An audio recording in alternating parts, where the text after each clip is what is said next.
Okay, well, thank you everybody for coming. Today is an extremely exciting day for this campaign. We have just turned in the petitions to get Osborn for Senate on the ballot. All right. Yeah.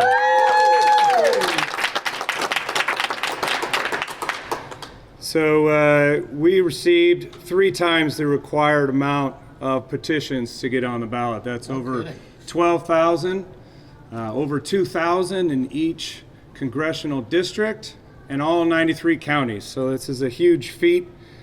These petitions are a sign of what's unique about this campaign. This is definitely democracy at its finest. This is going to be a government by and for the people. But Nebraskans from all backgrounds have come out of the woodwork to join us. Republicans, Democrats, Libertarians, Independents alike, all understanding the value of what it is we're trying to do for Nebraska. But in November, Nebraska will show the rest of America how we can begin to fix our broken politics in D.C. We can make a government accountable to we the people. But Fisher tried to dismiss us as a political science experiment.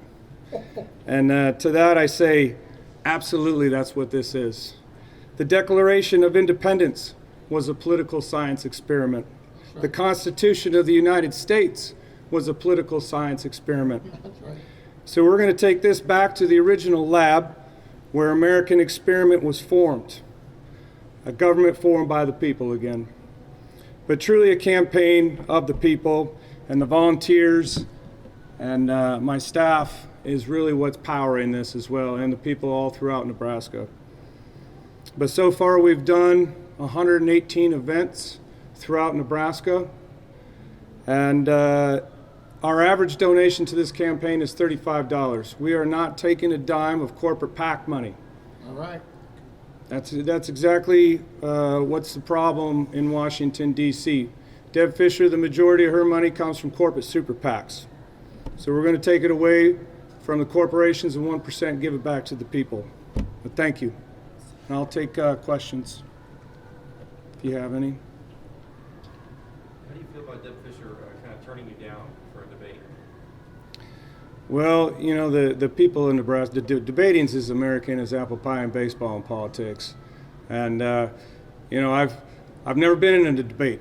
She's been in plenty, so I don't understand. Again, she called us the political science experiment. She's not taking us seriously. Hopefully after today she will. You know, the other day we re-challenged her to a series of 4 debates, 1 in each congressional district and 1 at the state fair, which is customary. So hopefully she'll reconsider.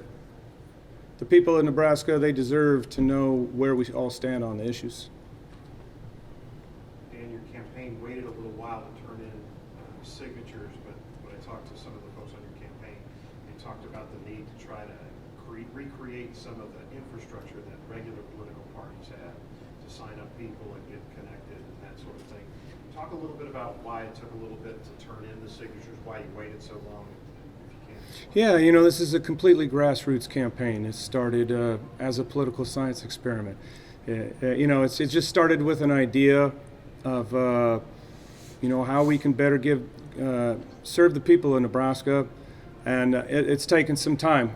We don't have a party backing or an affiliation, so we've utilized a lot of union membership through Greater Nebraska, and it's just about getting the message out. And we've had 4 polls that have come out. The last one by YouGov, one of the most respected pollsters in the country, has us within the margin of error.